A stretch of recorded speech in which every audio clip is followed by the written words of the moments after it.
இரட்சகர் இயேசு கிறிஸ்துவின் நாமத்தினாலே உங்கள் யாவரையும் வாழ்த்தி வரவேற்கிறேன். கவலைகளினாலும் பயத்தினாலும் இரவெல்லாம் தூக்கமின்றி தவிக்கிறேனே, எனக்கு கொஞ்சம் கூட மன நிம்மதியே இல்லையே என்று வேதனையோடு அமர்ந்திருக்கிறீர்களா? இதோ உங்கள் மனபாரங்களை மாற்றி உங்களுக்கு நிம்மதியான தூக்கத்தையும் பரிபூரண பாதுகாப்பையும் தரப்போகிற ஒரு உன்னத வாக்குத்தத்தத்தை இன்று தியானிக்க போகிறோம். சமாதானத்தோடே படுத்துக்கொண்டு நித்திரை செய்வேன், கர்த்தாவே நீர் ஒருவரே என்னை சுகமாக தங்க பண்ணுகிறீர். சங்கீதம் 4:8. வேதாகமத்தில் இந்த உன்னதமான வார்த்தைகளை தாவீது ராஜா தன் சொந்த மகனாகிய அப்சலோம் தனக்கு எதிராக எழும்பி உயிரை குடிக்க தேடிய மிக கடுமையான சூழ்நிலையிலே எழுதுகிறார். எதிரிகள் சூழ்ந்திருந்த போதும் எந்த நிமிடமும் ஆபத்து வரலாம் என்ற நிலையிலும் தாவீது பயந்து அலட்டிக் கொள்ளவில்லை. ஏனென்றால் மனிதர்களோ அல்லது தன் சொந்த படைகளோ அல்ல, பிதாவாகிய தேவன் ஒருவரே உண்மையான சுகத்தோடும் பாதுகாப்போடும் தங்க பண்ணுகிறார் என்ற ஆழமான விசுவாசம் அவருக்கு இருந்தது. இந்த விசுவாசமே அவரை புயலின் நடுவிலும் அமைதியாக படுத்து தூங்கச் செய்தது.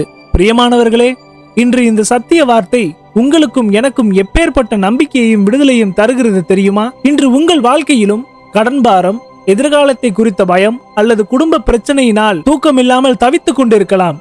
ஆனால் வேதாகமம் நமக்கு தரும் சத்தியம் என்னவென்றால், நம்முடைய இயேசு உங்களுக்கு சமாதானத்தையும் சுகத்தையும் தருகிறவர். உலக பொருட்களோ அல்லது மாத்திரைகளோ உங்களுக்கு மெய்யான தூக்கத்தை தர முடியாது. ஆனால் இயேசுவின் பாதத்தில் உங்கள் கவலைகளை இறக்கி வைக்கும் பொழுது அவர் உங்கள் இருதயத்தை பரலோக சமாதானத்தினால் நிரப்பி உங்களை பாதுகாப்பாக காத்து நிம்மதியாக தூங்க பண்ணுவார். இந்த வார்த்தை எவ்வளவு உண்மையானது என்பதற்கு அடையாளமாக இந்த சாட்சியை கேளுங்கள்.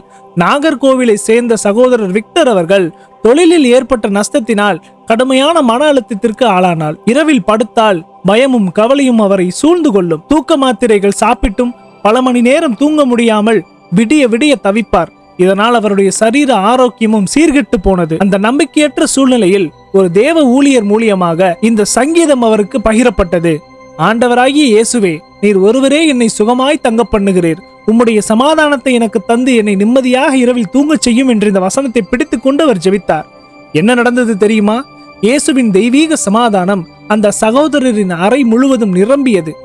மாத்திரைகள் இல்லாமலேயே அன்று இரவு அவர் தூக்கத்தை பெற்றுக்கொண்டு சுகமாக நித்திரை செய்தார். நாளடைவில் அவருடைய மன அழுத்தமும் பயமும் முற்றிலுமாக நீங்கியது. கர்த்தர் அவருடைய தொழிலிலும் புதிய வழிகளை திறந்து ஆசீர்வதித்தார். இன்று சகோதரர் விக்டர் நாகர்கோவிலில் தேவனுடைய சமாதானத்துக்கு சாட்சியாக வாழ்கிறார். பிரியமானவர்களே, சகோதரரின் வாழ்க்கையில் அதிசயத்தை செய்த இயேசு இன்று உங்கள் வாழ்க்கையிலும் அதிசயத்தை செய்ய அவர் வல்லமையுள்ள தேவனாய் இருக்கிறார். கண்களை மூடி ஜெபிப்போமா?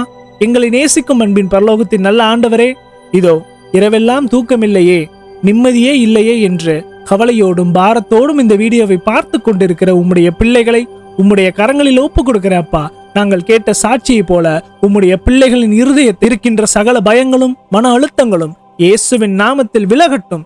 இவருடைய குடும்பங்களில் உம்முடைய தெய்வீக சமாதானத்தையும் பாதுகாப்பையும் தங்க செய்யுங்கப்பா. இவர்களுக்கு நிம்மதியான தூக்கத்தையும் ஆரோக்கியத்தையும் தந்து தேவன் தாமே அவர்களை ஆசீர்வதிப்பீராக.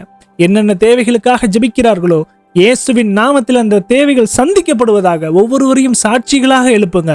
மீட்பெரும் அருமை இரட்சகருமாகிய இயேசுவின் வழியாய் ஜெபிக்கிறோம் எங்கள் ஜீவனுள்ள நல்ல பிதாவே, ஆமேன்.